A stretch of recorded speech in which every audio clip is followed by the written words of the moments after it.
Des startups innovantes et responsables au menu cette semaine de Monde Numérique. Un numéro exceptionnel enregistré à l'occasion du France Digital Day qui s'est tenu à Paris le 28 septembre. On va parler notamment innovation au service de l'environnement et du transport maritime avec Sirocco. On veut développer le voilier le plus rapide du monde sur l'eau. On parlera également information en ligne sur abonnement avec l'application Caféine. C'est un peu la même chose finalement qu'un Spotify ou qu'un Netflix, mais pour l'univers de l'information. Et on s'intéressera aussi au financement des startups avec une investisseuse, Stéphanie Hospital de One Ragtime. Ce qu'on aime faire, c'est investir dans des entrepreneurs qui nous font rêver mais qui ont les pieds sur terre. Mais avant cela, comme chaque semaine, l'actu avec les annonces Amazon, des images générées par intelligence artificielle et un ordinateur à écran déroulable. Bienvenue dans l'épisode 61.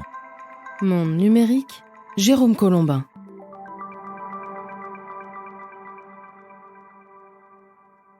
On commence donc par l'actu de la semaine.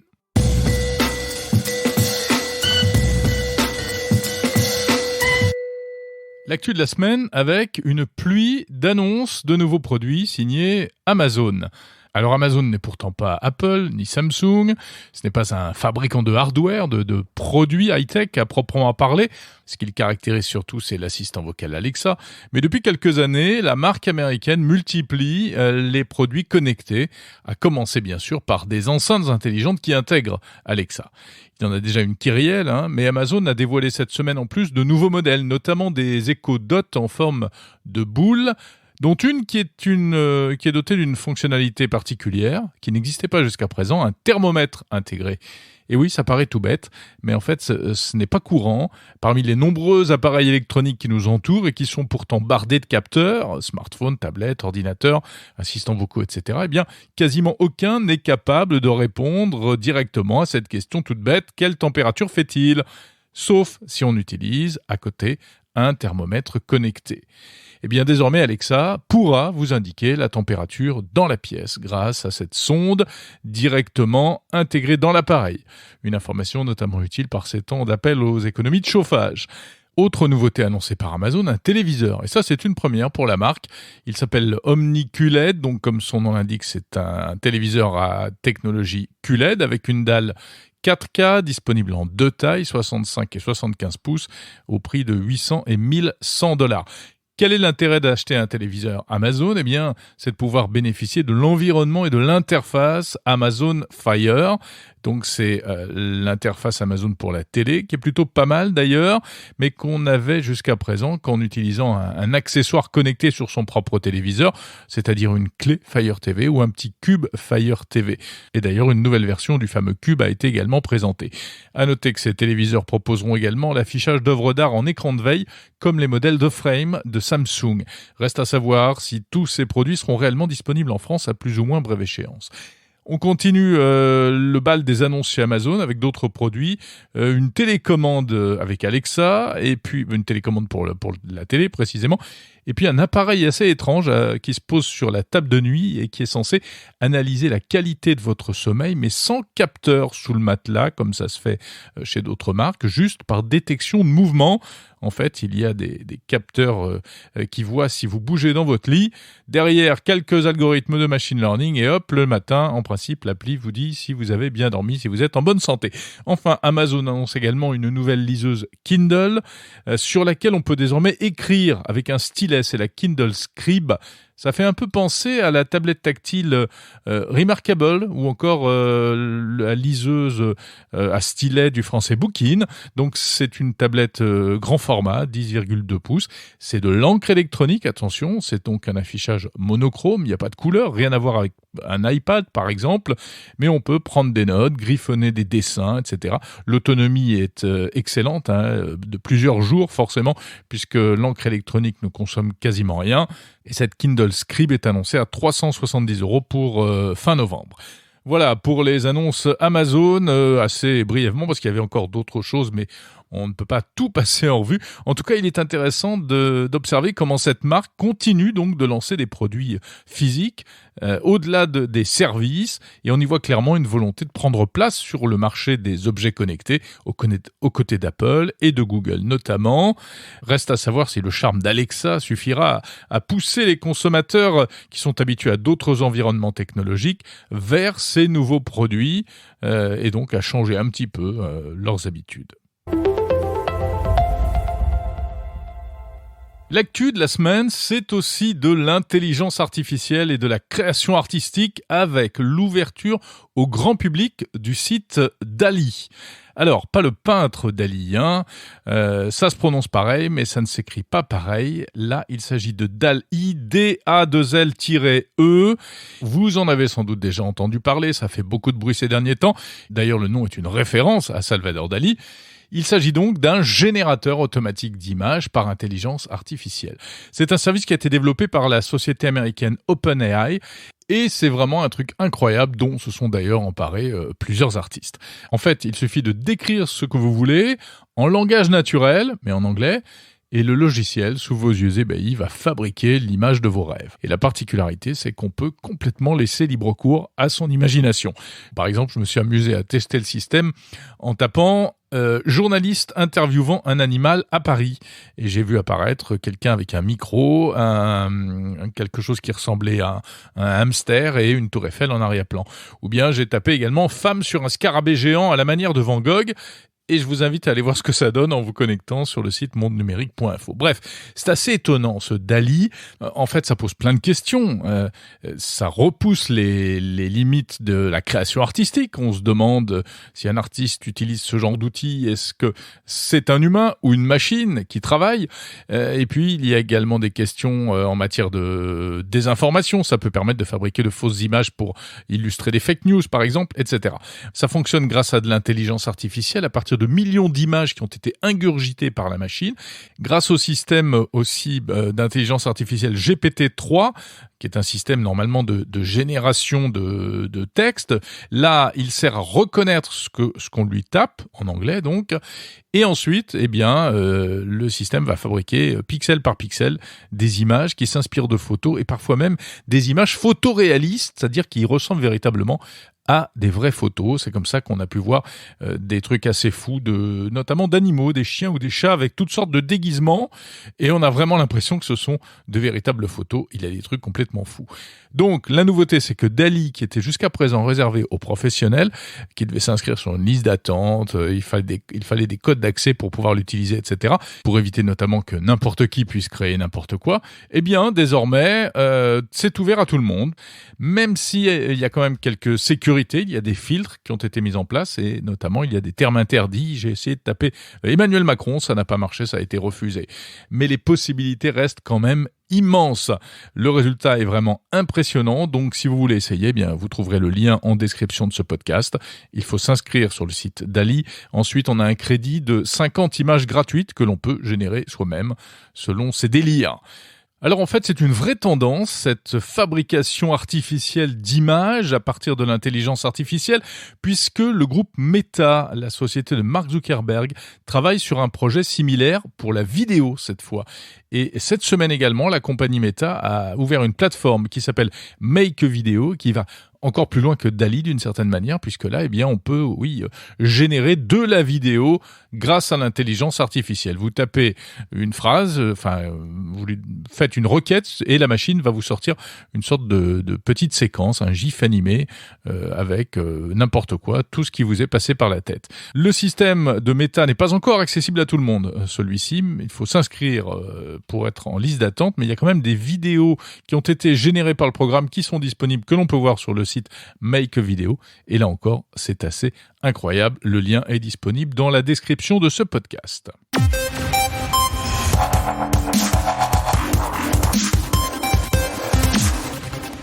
L'Inno de la semaine, l'innovation de la semaine, elle est signée Intel, le fabricant de microprocesseurs, et Samsung, ou plus exactement Samsung Display. C'est la division écran, comme son nom l'indique, du géant coréen.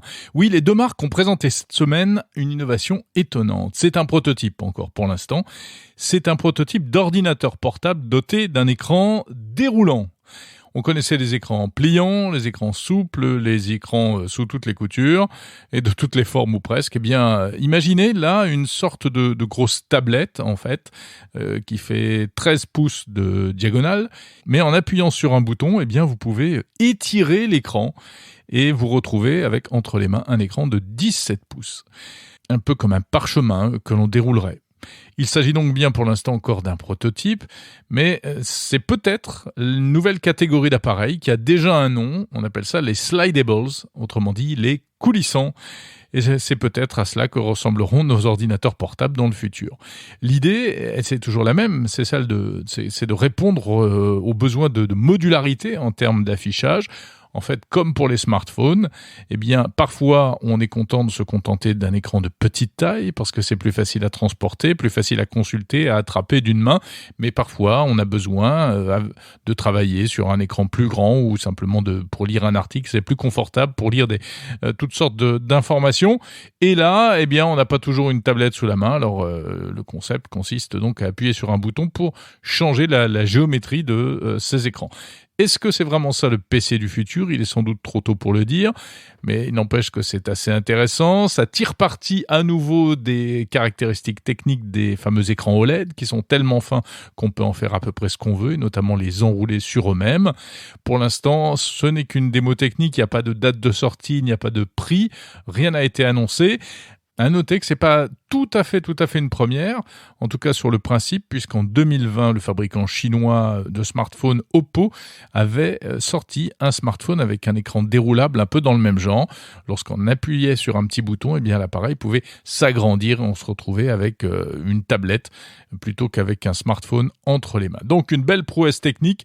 Cet écran déroulable signé Samsung Display est présenté en partenariat avec Intel. On verra si ça répond à un vrai besoin, si ça parvient à s'imposer dans les années à venir. En tout cas, c'est une belle innovation dont je voulais vous parler cette semaine.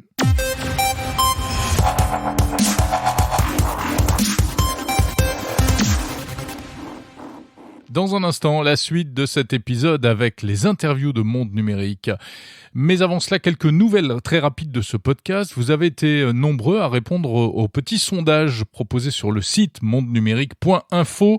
Et vous pouvez d'ailleurs continuer à donner votre avis. J'en serais ravi et je vous en remercie.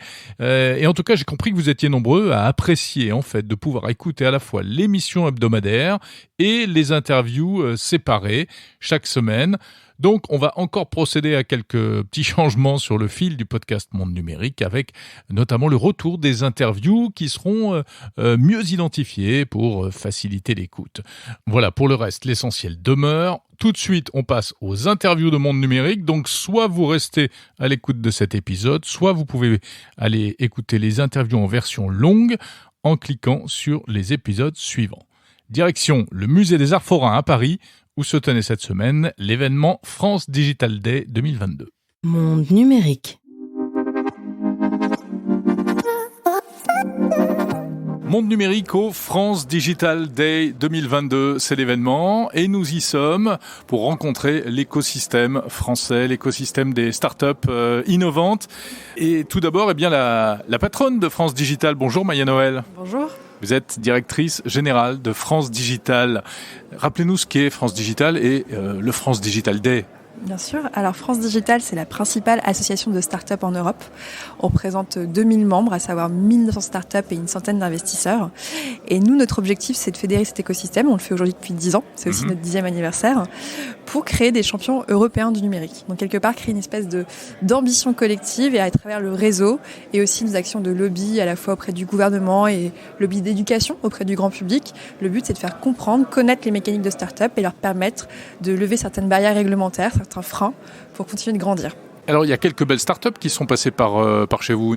qui sont passées et qui restent. En fait, c'est ça qui est intéressant dans le réseau de France Digital, c'est qu'il y a beaucoup de startups qui nous rejoignent parce qu'elles viennent de se créer et qu'elles cherchent notamment à lever des fonds, puisqu'on a un gros réseau d'investisseurs.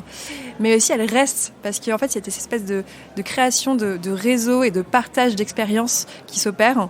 Et beaucoup d'entrepreneurs qui sont passés par chez nous restent aussi chez nous pour défendre les couleurs de la France et continuer aussi de grandir à nos côtés. Quelques noms. Alors déjà, tout simplement, notre coprésident, je pense qu'il est assez connu, Frédéric Mazella et Blablacar, Voilà. qui était là depuis le début et qui reste aujourd'hui très actif et qui d'ailleurs, après avoir monté son entreprise, a décidé d'être d'autant plus actif en prenant la coprésidence. Il y a cet effet qu'on appelle give back, vraiment l'écosystème m'a aidé à grandir et donc moi aussi j'aide l'écosystème à grandir. Hier on accueillait sur scène aussi Jonathan Glove de Aircall. Donc c'est une entreprise qui est beaucoup plus récente mais qu'on appelle déjà Centaure, donc ça veut dire 100 millions d'euros de chiffre d'affaires, des bureaux ouverts dans plein de pays dans le monde. Et c'est ça qui est assez formidable, c'est que chez France Digital on dit qu'on accompagne des petites pousses, mais aujourd'hui ces petites pousses sont très grandes. Elles sont devenues grandes, évidemment. Elles sont devenues grandes. Alors, le thème cette année du France Digital Day, c'est Beyond Borders, au-delà des frontières. Ça veut dire quoi ? Alors, Ça veut dire au-delà des frontières, mais pour vous, ça veut dire quoi ? non, mais au premier degré, on peut dire au-delà des frontières tout à fait physiques déjà. Donc aujourd'hui, les entreprises qu'on présente, ce sont plus des petites startups françaises, mais des grandes entreprises qui arrivent à avoir une activité au niveau vraiment international, qui s'exportent, qui deviennent des leaders pas simplement nationaux, pas simplement européens, mais vraiment des leaders mondiaux. On a des sociétés comme Back Market, ils sont leaders mondiaux dans leur domaine. Pareil pour Le Blablacar. reconditionné, les produits tech reconditionnés. Et ça, c'est une grande fierté. Donc, il y a cette première frontière-là. Mais en fait, nous, c'est dans tous les sens du terme, à vrai dire. Ce qu'on a voulu créer aussi avec l'événement d'aujourd'hui, c'est vraiment de montrer que le numérique, la technologie, l'innovation, c'est ce qui nous permet un peu de dépasser nos limites et d'aller plus loin. Et tout ça pour le bien-être avant tout de l'humain et de la planète. C'est vraiment aussi le focus qu'on souhaite donner, nous, en tant qu'association, pour les 10 prochaines années qui arrivent. On s'est donné comme objectif de faire émerger des champions du numérique. Mais maintenant, face à l'urgence sociale et climatique, c'est de faire émerger des champions qui vont aussi nous permettre d'avoir un monde plus responsable et qui vont avoir des vraies externalités positives sur l'économie et nous permettre de faire face et de pas rester... d'être optimiste par rapport à l'avenir en proposant des solutions. Donc voilà, il y a plusieurs éléments qui nous font dire que quelque part, on est rentré dans une forme de maturité où un quart des startups sont rentables, où elles commencent à maîtriser leur marché, à aller dans des nouveaux pays et sont suffisamment résilientes pour passer des périodes de crise. Quels sont les secteurs où ça marche le mieux ? Tout secteur confondu. Ce qui est assez intéressant tout de même, c'est qu'on voit que l'écosystème français prend en maturité et on a des investissements qui sont faits dans des secteurs de plus en plus techniques. Il y a un vrai intérêt aujourd'hui pour l'industriel, un intérêt pour la deep tech. Et plus que tout, et ça c'est quelque chose qu'on suit de près, on voit de plus en plus d'entreprises qui veulent développer des modèles économiques à impact, qui dès le départ se créent en disant voilà, nous on crée du business, on crée de l'emploi, on fait du chiffre d'affaires, mais on a aussi un impact social ou environnemental très fort. On est sorti un peu de la phase gadget. J'aurais pas dit gadget, pas forcément, mais oui, en tout cas, je pense que financer de la R&D, ça nécessite de prendre beaucoup de risques. Ouais. Et je pense que là... Il faut aussi beaucoup d'argent. Beaucoup d'argent et beaucoup de risques à prendre, du coup, puisqu'on peut perdre de l'argent, beaucoup d'argent, effectivement. Mais on a su, quelque part, ces dernières années, faire en sorte qu'il est possible de lever plus d'argent qu'auparavant. Quand on regarde l'année 2012, donc l'année où France Digital s'est créée, c'était 500 millions d'euros levés sur une année. Aujourd'hui, 500 millions d'euros, ça peut représenter une seule levée de fonds. Donc on est capable d'injecter de l'argent pour financer des grands projets d'envergure avec de l'ambition. Et c'est ça la force, la progression de notre écosystème et des 10 dernières années de France Digital. Merci beaucoup Maya Noël, directrice générale de France Digital.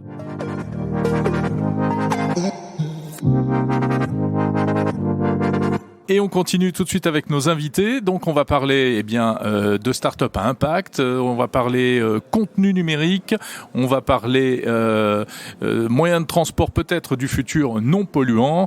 Voilà, ça continue pour ce podcast spécial FD Day 2022. Alex Kézergue, bonjour. Bonjour. Vous êtes cofondateur et CEO de Sirocco. Sirocco, c'est un projet incroyable de bateaux volants. Il faut d'abord dire que vous êtes vous-même kitesurfer. ça. Vous êtes... Enfant du Mistral. Ah voilà, oui, bien sûr. Le premier au monde à avoir franchi les 100 km/h sur l'eau. Oui. Le kitesurf, c'est une planche avec une voile. Hein. C'est ça, une planche tractée par un cerf-volant. Comme ça a l'air dit comme ça a l'air simple, mais il faut savoir évidemment le manœuvrer. Bon, alors présentez-nous un petit peu Sirocco. Qu'est-ce que c'est ? Sirocco, c'est un projet qu'on a monté il y a maintenant un peu plus de 3 ans, où effectivement l'objectif c'était le développement d'un engin de record. On veut développer le voilier le plus rapide du monde sur l'eau. Aujourd'hui, c'est un record qui est détenu par un bateau australien à 121 km/h. L'idée de départ, c'était de se dire on va pas faire juste 122 ou 125 km/h, on va faire 150 km/h. Et le fait d'aller chercher une telle performance, un tel bond en avant, ça va nous obliger à innover, à créer. On aurait pu juste améliorer le concept du détenteur du record. Non, là on repart d'une feuille blanche. On dit comment on fait pour aller très vite sur l'eau, propulsé à la seule Alors vous pouvez force nous du le vent. décrire un petit peu, cet engin ? Et du coup, on est parti sur un concept qui est complètement fou, même pour la voile. C'est une capsule qui va faire 7 mètres de long, qui va embarquer 2 personnes, qui va peser 450 kilos et qui va voler au-dessus de l'eau. Comme un kitesurf, donc. Alors, comme un kitesurf, mais qui va vraiment voler au-dessus de l'eau. On est, À quelle altitude ? Elle est autour de 1 mètre de haut. Oui, à quelle hauteur ? On va pas parler Ouais. d'altitude encore. C'est ça, hauteur. Mais la capsule est prise en fait entre 2 forces. Une force hydrodynamique qui est celle d'un foil, qui est relié à notre capsule par un câble. Donc on a finalement de frottement avec l'eau, on réduit au maximum et on a juste le câble et le foil, une aile sous-marine. Et une aile de kite qui fait l'opposition, la force aérodynamique, force propulsive, et où là, du coup, ça tend 2 câbles et la capsule s'élève de l'eau. Ouais. Alors, c'est spectaculaire. Derrière, il y a la recherche d'une performance technologique, sportive, etc. Mais il n'y a pas que ça. Ouais. Hein, le but, ça va bien au-delà. Et c'est un but vraiment d'innovation au service de l'environnement. L'idée, c'était de concevoir l'engin le plus efficace énergétiquement. Comment on va tirer le meilleur parti du vent, comment on va gaspiller le moins possible. Et le fait de se lancer dans le développement d'un engin hyper efficace énergétiquement, on en a créé un logiciel qui nous a aidé à développer ce concept-là, à le dimensionner et à voir comment il allait se comporter dans l'espace. Mais en fait, le logiciel qu'on avait créé, on s'est rendu compte, en étant à Marseille, au contact de toute l'industrie du maritime, il y a des très grosses compagnies qui sont, Oui, bien sûr. qui sont basées à Marseille. Il y a de l'aérien aussi, il y a de l'aérospatial. Et de l'aérospatial, il y a notamment Airbus Hélico. Et entre autres, dans le maritime, on a la CMA-CGM, qui est le 3e plus gros transporteur de marchandises dans le maritime. Et du coup, en discutant avec cet acteur-là notamment, on s'est rendu compte que c'était pas dans leur ADN de savoir quels étaient les systèmes de propulsion les plus efficaces et encore moins quels étaient les moins impactants pour l'environnement. Et du coup, ils sont arrivés avec cette problématique-là de comment modéliser l'efficacité énergétique de leur navire, comment optimiser tout ça pour réduire leur consommation et en fait, de façon corollaire, réduire leur impact environnemental. Et on a transformé notre logiciel qui avait été créé au départ pour le record en plateforme de jumeaux numériques. En gros, on représente de façon la plus fidèle au niveau de la physique le comportement d'un navire. Ce qui permet de faire des simulations. Complètement, de faire des optimisations, de faire mesurer l'impact environnemental de tel ou tel système et du coup de faire du retour sur investissement beaucoup plus facile que simplement croire un fournisseur qui va vous dire vous allez économiser 15%.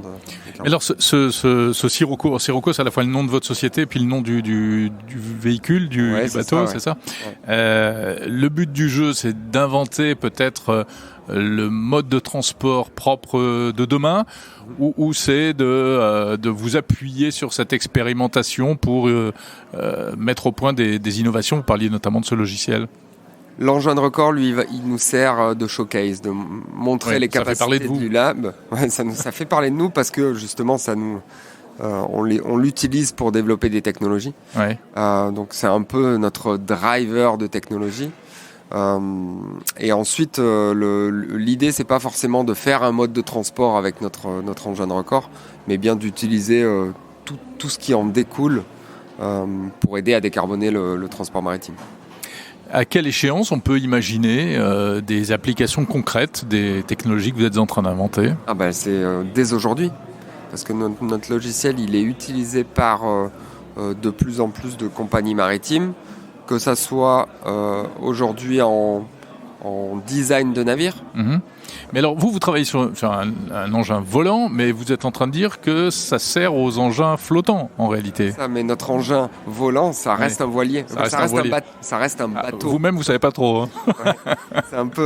Alors, quand on dit bateau, je trouve ça c'est un peu pas péjoratif, mais un peu réducteur. Oui, bien sûr. Pour un bateau qui est un navire. Un navire. Eh bien, souhaitons que Sirocco parvienne à contribuer à ces solutions. Merci beaucoup, Alex Kézergue, cofondateur et CEO de Sirocco. Monde numérique au France Digital Day. Bonjour, Ari Assouyed. Bonjour. Vous êtes fondateur de Caféine avec un Y, mais on voit bien le jeu de mots malgré tout. Caféine, c'est un kiosque à journaux numériques. D'ailleurs, en fait, avant, ça s'appelait le kiosque, c'est bien ça ? Exactement. Expliquez-nous un petit peu ce que c'est concrètement. Alors, Caféine, c'est un service, c'est une plateforme de streaming d'informations qui permet d'accéder finalement aux meilleures marques de presse et les marques de médias d'information en digital. C'est une société qui s'est créée il y a 16 ans. L'idée était très simple. Au départ, on était à l'étranger, on voulait consommer de la presse française à l'étranger, puis on trouvait pas en fait nos magazines quotidiens préférés. Il n'y avait pas encore d'iPhone, il n'y avait pas encore d'iPad, et c'est comme ça que l'idée nous est venue. C'est un peu la même chose finalement qu'un Spotify ou qu'un Netflix, mais pour l'univers de l'information. Donc je vais sur le site ou bien je télécharge l'application mobile, je paye un abonnement. Exactement. Et je peux accéder à un certain nombre de titres, les plus grands titres français. Il y a tous les grands médias. J'ai vu qu'il y avait le Parisien, le Paris Match, etc. On a aujourd'hui plus de 2600 titres disponibles, donc c'est des titres français et également des titres internationaux, puisque la société est présente dans 13 pays. Donc c'est une boîte d'abord qui s'est développée en France et puis qui ensuite a voulu se développer à l'international. Donc vous trouvez effectivement tout type de marques de médias, de presse et d'information. Donc vous avez une partie de la presse quotidienne nationale, une grande partie de la presse quotidienne régionale, française mais également internationale, et puis beaucoup de magazines dans tout type de catégories. Donc des magazines de news, mais également tout type de verticale autour des passions. Oui, il y a les magazines de déco, il y a les magazines féminins, magazines de sport, etc. Donc en fait, l'idée, c'est de payer un seul abonnement pour avoir accès à tous les titres, plutôt que de prendre des abonnements à chaque média. C'est un modèle effectivement basé sur une plateforme d'agrégation en illimité. Et la manière de s'y abonner, donc on a plusieurs modèles. Combien ça coûte ? Ça coûte pour le grand public, c'est 9,99 €. Ça, c'est notre offre tarifaire de base par mois. Permet d'accéder par mois, qui permet d'accéder à la majorité des titres qui sont disponibles dans l'offre. Et on a plusieurs modèles de distribution. Donc on peut s'abonner directement sur le service via notre site internet ou depuis nos applications. Donc sur le site caféine.co. Mais on peut aussi s'abonner via un certain nombre de nos partenaires. On a signé des accords de distribution avec beaucoup d'opérateurs télécoms. Et ces opérateurs télécoms, par exemple, incluent notre service dans leur offre ou proposent des abonnements en upsell, donc en abonnement payant. Voilà. Oui, c'est un peu aussi ce qu'on trouve, par exemple, chez Air France. Oui. Quand on prend l'avion, on a l'accès au kiosque Air France, etc. Alors c'est intéressant, évidemment, pour le lecteur. Malgré tout, ça oblige à rentrer par votre application. Par exemple, je peux pas, si on m'envoie un lien d'un site média, ça va me basculer sur l'appli ou pas ? Non, c'est pas possible. Enfin, ça dépend. On peut vous envoyer un lien vers un article et ça peut venir de notre univers, de notre application, mais en général, effectivement, les éditeurs aussi ont développé leurs propres solutions. Nous, notre logique, c'est vraiment cette logique d'agrégation, c'est de s'adresser aux lecteurs d'informations de qualité qui cherchent finalement pas une marque en particulier, mais de pouvoir picorer sur un ensemble de marques. Et donc aujourd'hui, c'est ce type de lectorat qui est utilisateur de Caféine. Aujourd'hui, il y a plus de 2,5 millions de personnes qui utilisent le service Caféine. Donc on s'adresse à un lectorat qui n'est pas fidèle à une marque, mais fidèle à l'information de façon générale. Mais les habitudes de consommation des médias ont quand même beaucoup évolué, beaucoup changé, etc. Par exemple, aujourd'hui, les réseaux sociaux sont très prescripteurs. Comment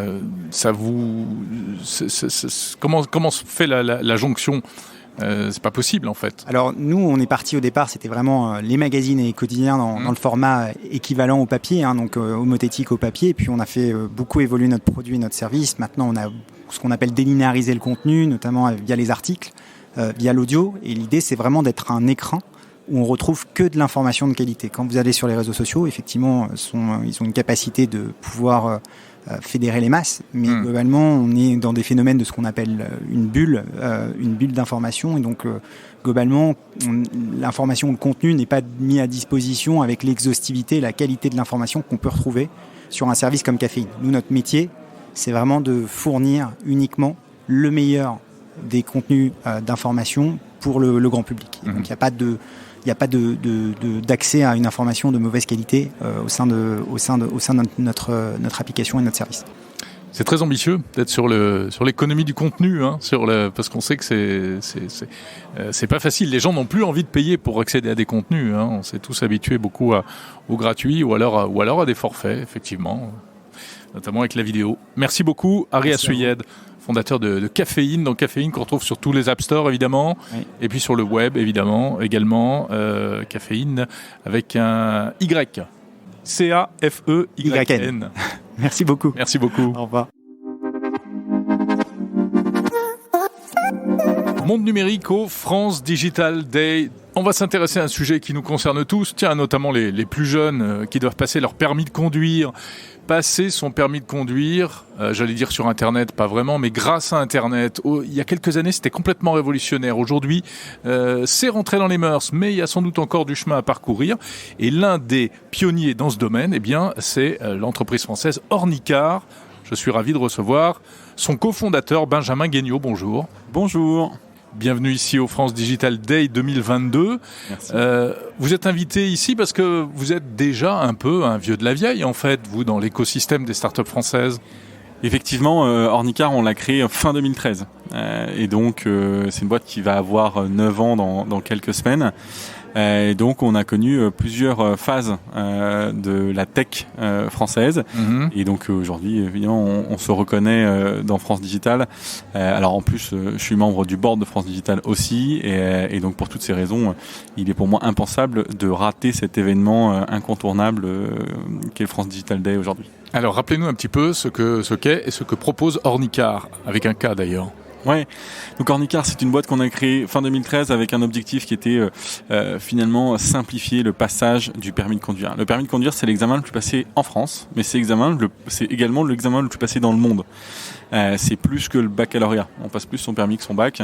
Et donc pour autant, c'était un examen qui en France générait un taux d'insatisfaction en 2013 de 82%. On va dire hors administration française, ça bat tous les records d'insatisfaction. Insatisfaction pourquoi ? C'est trop long, c'est trop cher, c'est trop contraignant. Je suis inscrit dans l'auto-école Tartampion, rue Tartampion, et si je veux déménager, j'ai perdu mes 20 heures, mon pack que j'ai payé, etc. Je dois déménager, c'est compliqué de récupérer son dossier. Aucune flexibilité et aucune once de digital dans cette formation. On est en 2013, ça fait quand même longtemps que Internet et les smartphones sont notre quotidien, et pour autant, l'examen le plus passé en France, qui génère 2 milliards d'euros, est adressé de façon catastrophique. Et donc Ornicar s'est créé comme ça. Au début, on voulait être un logiciel pour les auto-écoles, pour leur permettre de mettre en relation leurs moyens.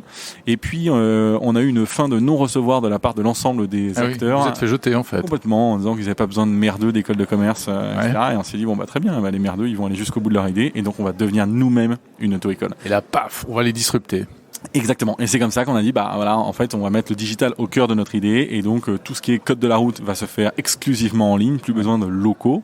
Et puis, pour tout ce qui est... la conduite, c'est plus compliqué. La conduite, c'est plus compliqué. Mais en fait, on a mis en place un réseau d'enseignants de la conduite diplômés qui sont à leur compte et qu'on peut réserver partout en France. Donc, vous commencez votre formation à Paris. Vous pouvez la poursuivre à Strasbourg. Vous allez voir votre grand-mère à Rennes, etc. En fait, vous prenez votre application, vous regardez les enseignants autour de votre position. Paf, vous cliquez, vous réservez. Donc, c'est bien des enseignants diplômés dans des voitures double commande, tout pareil qu'une auto-école, sauf qu'ils sont à leur compte, donc ils sont incentivés finalement à proposer un service de très bonne qualité et c'est super flexible et évidemment tout ça pour un prix à peu près 40% moins cher qu'en auto-école traditionnelle en moyenne. Donc aujourd'hui, je peux passer mon permis grâce à Ornicar, ça me coûte moins cher. Ça va plus vite, réellement ? Non, ça va pas plus vite, pour être honnête. Parce que ça, c'est un gros frein aussi, c'est long. Il y a un an, ça allait même moins vite. Ouais. Entre le début d'Ornicar et il y a un an, ça allait moins Il vite. n'y avait pas encore un petit favoritisme de l'administration à l'égard des vraies auto-écoles, entre guillemets ? Il y avait en tout cas effectivement un peu de favoritisme lié à un modèle qui est historique, voire préhistorique. Et donc les auto-écoles traditionnelles étaient de facto un peu privilégiées. Suite à pas mal d'années de lobby de ma part, on a réussi à faire changer le système. Et là, aujourd'hui, c'est une égalité de traitement pure entre candidats auto-école traditionnels et des candidats Ornicar. Il faut dire que vous avez eu quelques soutiens intéressants, notamment Emmanuel Macron, si je me souviens bien. On a eu pas mal de soutien, déjà les soutiens des médias, ce qui aide à avoir le soutien des politiques. Et donc effectivement, en fait, si on doit résumer Ornicar, les 3 premières années, c'est procès. Galère administrative, on n'arrive pas à devenir une auto-école légalement. 3 années après, on obtient nos agréments, etc. Donc c'est de hyper croissance. Et donc là, forcément, on rafle tout le marché. Et puis les 3 années ensuite, donc là, on est en plein dedans.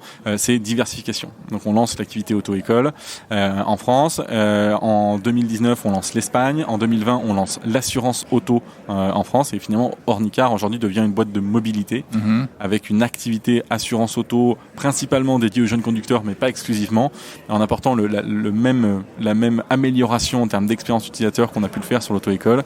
Par exemple, il y a un marché qui est colossal, c'est celui de l'assurance auto, et aujourd'hui, il n'est pas super bien adressé par les acteurs historiques, et aujourd'hui, ces acteurs manquent de data. Et donc, Ornicar, aujourd'hui, devient une boîte à générer de la data sur le jeune pour pouvoir lui proposer des assurances auto sur mesure, donc évidemment moins cher que ce qui peut être proposé par l'ensemble des acteurs. Votre ambition, c'est de couvrir comme ça toute la chaîne, à partir du moment où un jeune devient apte à conduire, vous voulez répondre à tous ses besoins ? On veut être un stop shop. Vous vendrez des véhicules aussi ? Exactement. Les prochaines étapes, c'est vendre des véhicules. Et là, on est en train de regarder, parce que justement, on a une porte d'accès aux jeunes. C'est-à-dire qu'en 2021, l'année dernière, 51% d'une génération, donc une classe d'âge, a acheté au moins un produit en 2021 sur la plateforme Ornicar. Je ne dis pas s'inscrire, il a acheté, il a mis sa carte bleue, au moins un produit. Donc on est à un point de passage pour toute une génération qui est juste colossal. Aujourd'hui, en autorité assistée, on est à 82%. Donc on veut se servir de ça pour dire ok, mais on va vous accompagner, vous avez confiance en nous pour le permis de conduire, on va vous aider à souscrire une assurance auto, à acheter un véhicule d'occasion a priori, et également pourquoi pas à souscrire des offres bancaires qui seront finalement plus adaptées à vos besoins. Et voilà. Et donc c'est l'écosystème qu'on est en train de créer autour d'Ornicar, qu'on veut répliquer partout, en tout cas en Europe dans un premier temps. Et voilà. Et donc aujourd'hui, on est en phase de construction des équipes et on est dans une phase hyper marrante où on est en train de réconcilier un peu l'ancien monde avec la nouvelle technologie. Merci beaucoup, Benjamin Guignot, cofondateur d'Ornicar. Merci. Allez, on va parler un peu business, on va parler investissement dans les startups avec notre invité ici au France Digital Day, Stéphanie Hospital. Bonjour. Bonjour. Vous êtes cofondatrice et CEO de One Racktime. Vous pouvez nous présenter en 2 mots déjà One Racktime ? Alors One Racktime, c'est un fonds d'investissement qui s'applique à lui-même ce qu'il demande à ses entrepreneurs, une approche digitale, une communauté pour être plus efficace. Et on a investi en 5 ans dans une 40aine de projets avec déjà 2 sociétés qui dépassent les 100 millions d'euros de chiffre d'affaires, une licorne, des exits.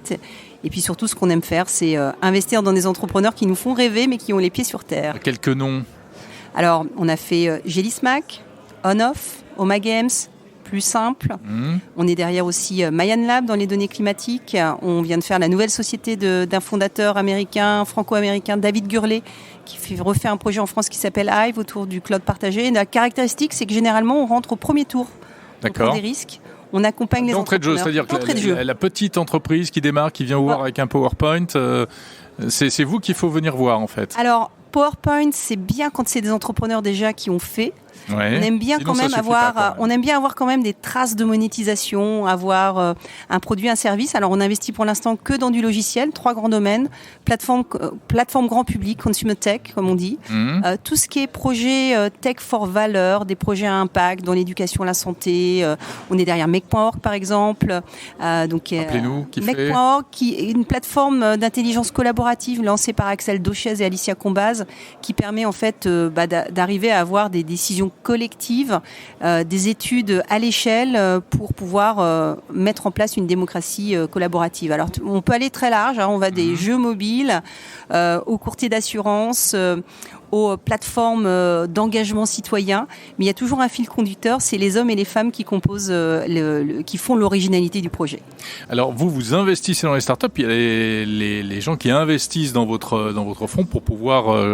voilà, qui sont-ils ? Qui sont vos clients en fait ? Alors, nos clients, en fait, nous, on a l'originalité d'avoir un modèle très ouvert. C'est qu'on propose à nos investisseurs de choisir comment ils investissent, soit à travers des club deals, soit à travers des fonds. On a 2 horizons de temps de fonds, Rhapsody, Seed-Seria et Paragon pour suivre nos sociétés. Et dont nos investisseurs, on va avoir des grands patrons. On va avoir, comme Rodolphe Sadé, on va avoir des banquiers privés, des banquiers d'affaires. On va avoir des entrepreneurs qui ont envie de redonner, qui ont envie d'avoir un impact en investissant dans des projets dans l'économie réelle. Parce que, in fine, tout ce qu'on fait, ça crée aussi de l'emploi et c'est quelque chose qui m'est cher en étant au bord de France Digital, c'est l'impact que l'on peut tous avoir en étant ici, en créant de l'emploi et de la compétitivité en France et en Europe. Oui, parce que l'investissement, il faut rappeler, il y a le début de l'histoire lorsque vous entrez dans une entreprise et puis il y a l'histoire elle-même. Quel bilan vous tirez aujourd'hui après 10 ans de France Digital par exemple ? C'est un écosystème qui est en plein essor. On voit cette année, on a eu des levées de fonds records encore. On a des entreprises qui deviennent des très grosses entreprises. On est passé de la logique de la start-up à l'entreprise, la grande PME, voire la société qui dépasse très vite les 100 millions d'euros de chiffre d'affaires. Donc c'est ça aujourd'hui la réalité de l'écosystème en France. C'est ce que vous voyez ici, 3500 personnes qui sont présentes à nos côtés pour fêter les 10 ans de France Digital. Et si on se projette dans 10 ans, en 2032, j'espère qu'on aura encore contribué à avoir plus d'impact, plus d'emplois créés. Et puis aussi, et c'est la bonne nouvelle, c'est qu'on voit que les entrepreneurs, ils ont envie de s'attaquer à des sujets des sujets de transformation. Transformation de la société, l'innovation au service de l'environnement, le climat, bien sûr. Voilà. Et je crois qu'aujourd'hui, on parle beaucoup d'impact, mais il faut se dire que tout ce qu'on doit faire doit avoir un impact. Un ou 2 exemples dans ce domaine dans lesquels vous avez choisi d'investir ? Alors, on a investi dans une société qui s'appelle Mayan Lab, créée par une femme formidable, Emma Aziza, climatologue et hydrologue, qui analyse les données climatiques pour identifier les endroits où il y aura des inondations, il y aura des risques de sécheresse, et pouvoir fournir des modèles de simulation d'implantation pour des bâtiments, pour des usines, à tous ceux qui peuvent en avoir besoin, que ce soit des assureurs ou que ce soit tout simplement des particuliers qui vont se dire demain où est-ce que je mets ma maison, comment je me garantis que je vais être dans une zone qui va être à peu près sécurisée au niveau climatique. Merci beaucoup Stéphanie Hospital, fondatrice et CEO de One Ragtime.